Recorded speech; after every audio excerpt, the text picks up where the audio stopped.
Good morning, it's James. Hey, it's so good to see you this morning. Thank you for your time.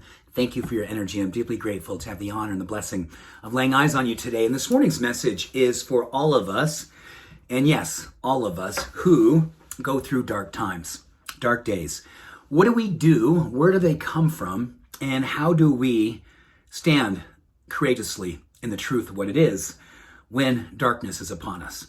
You know, I've had a lot of experience here, not as much as I used to. I want to be grateful in sharing that with you. When I was a younger person, teens into my early 20s, pretty much all my days were dark.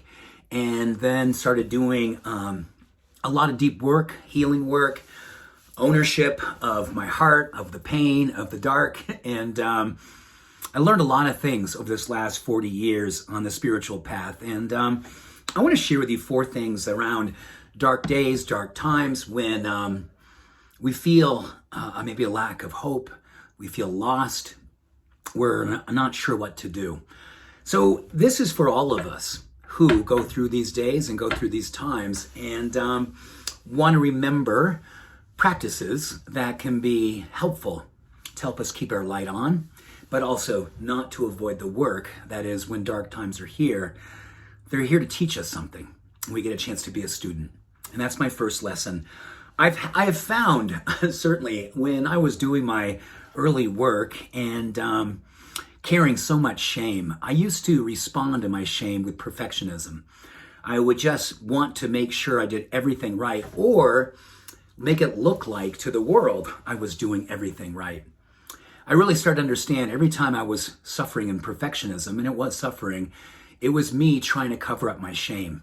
The shame of me not feeling like I was worthy, not like I was enough, that I wasn't good at the things that I wanted to pretend I was good at, and I wasn't open to the idea of being a student.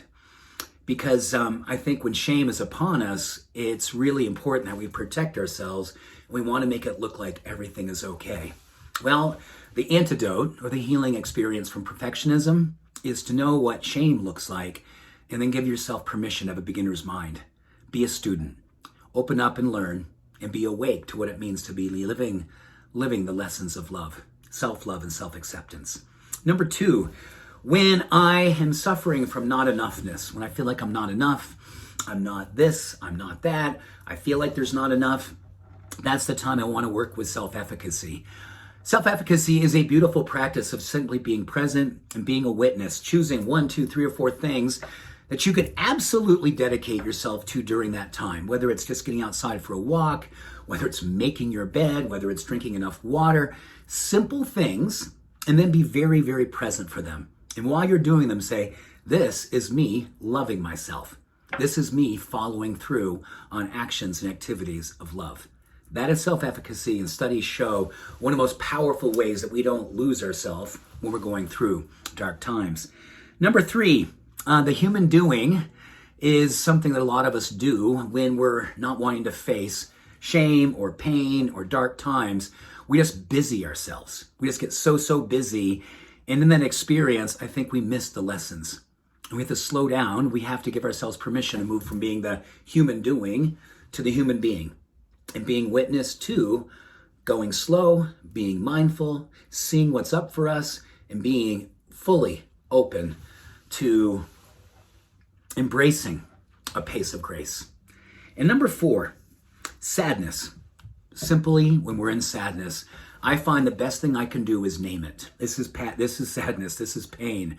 A great Buddhist teacher once said, if you want to help to heal the dark places inside ourselves, you name them to tame them. Doesn't mean they go away, doesn't mean they're automatically gone, but once we face them by naming them, we begin to face them.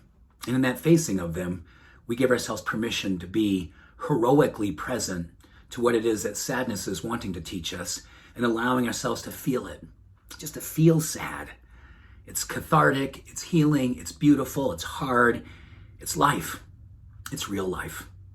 Perfectionism, not enoughness, human doing, and sadness.